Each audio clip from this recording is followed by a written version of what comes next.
Assalamualaikum warahmatullahi wabarakatuh. Halo semuanya, perkenalkan nama aku Putri Tiani Cahyaningrum dengan NIM 2511206436. Pada kesempatan ini aku mau memaparkan tentang artikel aku dengan judul. Nah, artikel ini adalah untuk memenuhi salah satu tugas mata kuliah keuangan publik dengan subtema pengeluaran pemerintah. Nah, sebelum masuk ke pembahasan, aku ingin mengajak teman-teman berpikir sebentar nih. Menurut teman-teman, kalau anggaran pendidikan itu semakin besar, apakah kualitas pendidikan juga pasti langsung meningkat? Jawabannya yaitu belum tentu. Dalam keuangan publik sendiri, pengeluaran pemerintah tidak hanya dilihat dari besar kecilnya anggaran. Yang lebih penting adalah apakah anggaran tersebut itu benar-benar efektif, efisien, tepat sasaran, dan juga memberikan manfaat bagi masyarakatnya. Nah, dalam artikel ini, pengeluaran pendidikan pada sektor pendidikan dipahami sebagai bentuk investasi publik. Pendidikan bukan hanya sekedar layanan dasar, tetapi juga cara pemerintah untuk meningkatkan kualitas sumber daya manusia.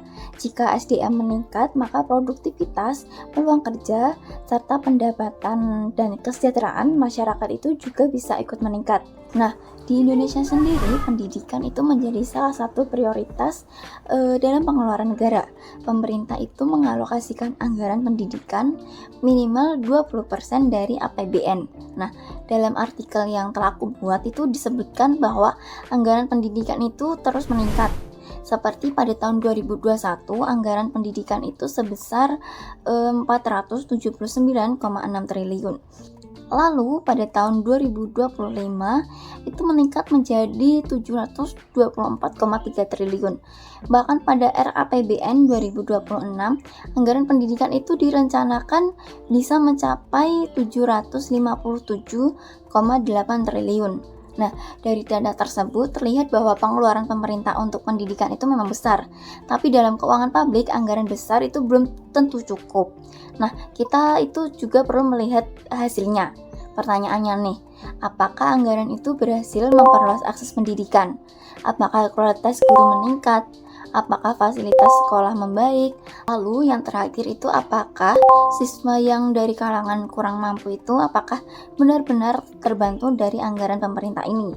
Nah, kalau jawabannya iya, maka pengeluaran tersebut itu bisa dikatakan efektif. Nah, dalam artikel ini dijelaskan bahwa pengeluaran pendidikan itu dapat memberikan dampak positif terhadap pembangunan pendidikan. Misalnya, anggaran itu bisa digunakan untuk memperbaiki sarana dan juga prasarana sekolah, meningkatkan kualitas tenaga pendidik, serta mendukung program bantuan seperti BOS dan juga Kartu Indonesia Pintar. Nah, dari sinilah pengeluaran pemerintah itu punya fungsi yang penting. Pertama yaitu fungsi alokasi. Artinya pemerintah itu menggunakan anggaran untuk menyediakan layanan publik, salah satunya di bidang pendidikan. Nah, yang kedua, ada fungsi distribusi. Artinya pemerintah itu menggunakan anggaran untuk membantu mengurangi kesenjangan. Pada artikel ini juga menekankan bahwa pengelolaan anggaran itu menjadi salah satu kunci utama. Anggaran pendidikan itu harus transparan, akuntabel, efisien, dan juga tepat sasaran.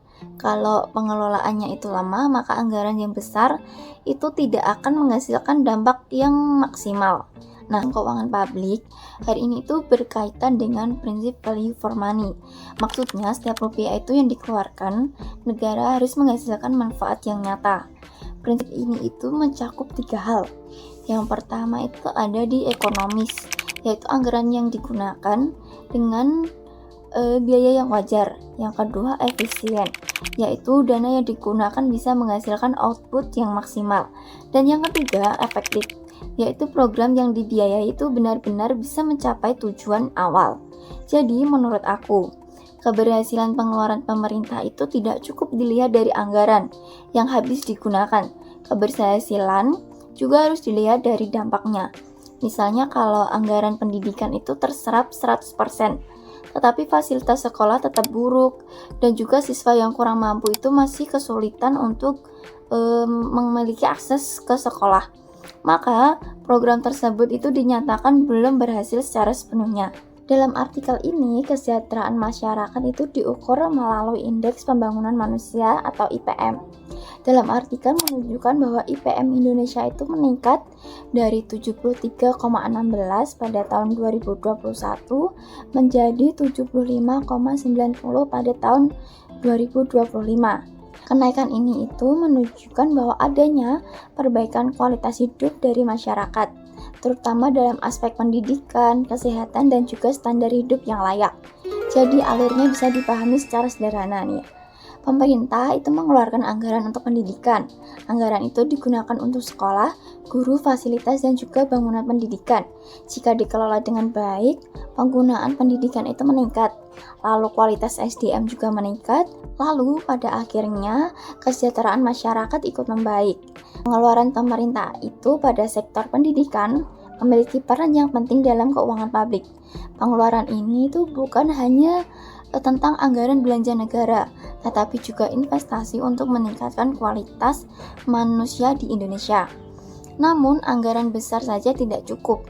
Pemerintah itu perlu memastikan bahwa anggaran pendidikan itu dikelola secara transparan, akuntabel, efisien, dan juga tepat sasaran.